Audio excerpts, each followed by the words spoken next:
ہماری وہ apex committee کی طرف بات چل رہی تھی، اسی کی طرف واپس لے کر آتا ہوں. جو پاکستان کی اس وقت سیکورٹی کی سچویشن ہے اور جو اکنامک سچویشن ہے، دونوں کو آپ آنکھیں بند کر کے ادھر سے ادھر دیکھ نہیں سکتے. الیکشنز ہونے چاہیے اور کسی آئین کی خلاف ورزی بھی نہیں ہونی چاہیے، لیکن آپ سیکورٹی سے آنکھیں نہیں چرا سکتے اس وقت.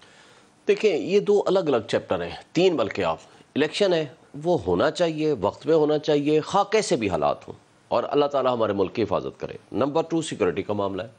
یہ سیکورٹی کے جو معاملات ہیں یہ اکیلی کوئی بھی سویلین حکومت نہ فیصلہ کر سکتی ہے، نہ وہ اس کے اوپر کوئی سٹیپ لے سکتی ہے.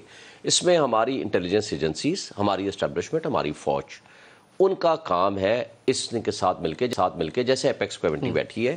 دیکھیں بدترین حالات ہم نے دیکھے ہیں KPK میں اس وقت جب طالبان لڑ رہے تھے اگینسٹ امریکہ، اور وہاں سے باقاعدہ اپنے آپریشنز کے ذریعے اور اپنے بندے انڈکٹ کر کے بدترین حالات پیدا کیے ہوئے تھے.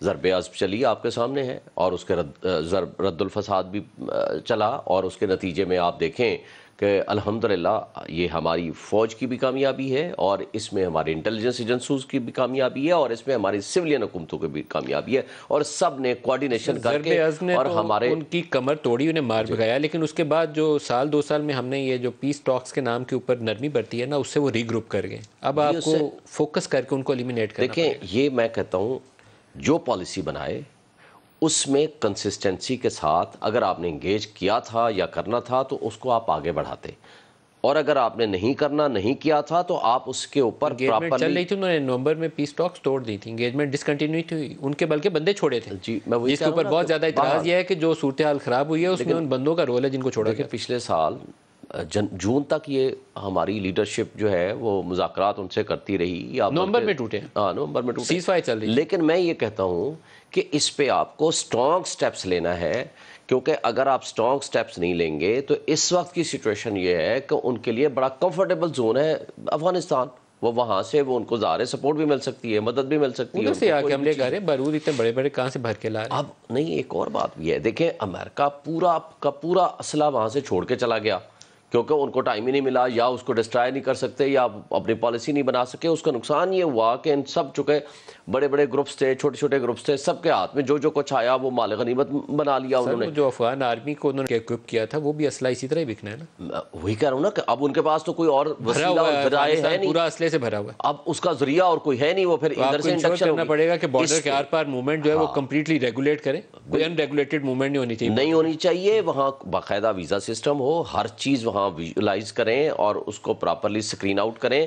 اور ہمارا وہ ظاہر بارڈر جو سچویشن ہے، ہماری اسٹیبلشمنٹ اور ہماری فیڈرل گورنمنٹ، یہ ان کی ذمہ داری ہے کہ پہلے اس کو سیکیور کریں. اور جو وہاں کی اب نگران حکومت ہے، حالانکہ وہ بڑے سٹیپس اور پالیسی ڈیسیژنز نہیں لے سکتے، لیکن یہ چونکہ سیکورٹی ایشو فیڈرل گورنمنٹ کا بھی اس کے ساتھ ہے، ہماری اسٹیبلشمنٹ کا بھی ہے، ہمارے سیکورٹی ایجنسیز کا بھی ہے. ان کو فوکسڈ ہو کے اس چیز کو جہاں ٹارگیٹڈ آپریشن کرنا ہے نا، وہاں بارڈر مینجمنٹ کو سب سے پہلے نمبر 1 لسٹ پہ رکھنا پڑے گا. یہاں سے گندم سمگل ہوتی ہے، افغانستان جاتی ہے، آٹا سارا یہ جو ملیں ہیں نا، یہاں سے آپ پنڈی سے شروع ہو جائیں پشاور تک ساری ملیں، آدھے سے زیادہ ڈالر سارا ڈالر اب وہ جو بائنگ کرتے ہیں نا وہ کنورٹ کرتے ہیں کرنسی اور لے جاتے ہیں ادھر، آپ کی کھاد لے کے جاتے ہیں ادھر، جس کو ہم سبسڈائز بھیجتے ہیں. تو یہ پاکستان کے لیے اس وقت سیکورٹی تھریٹ ہے، یہ جو سمگلنگ ہے اس کو روکنا پڑے گا.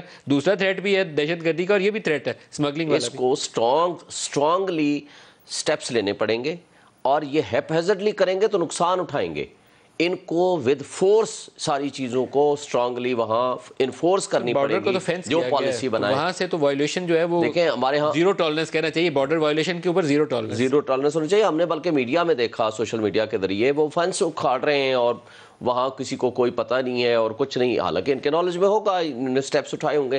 تو ان چیزوں کو واقعی بڑی سنجیدگی کے ساتھ سیریسلی جو پالیسی بنائیں، پھر اس کے اوپر قائم رہیں اور ساری طاقتیں مل کے اس ود فل فورس اس مسئلے کا حل نکالیں.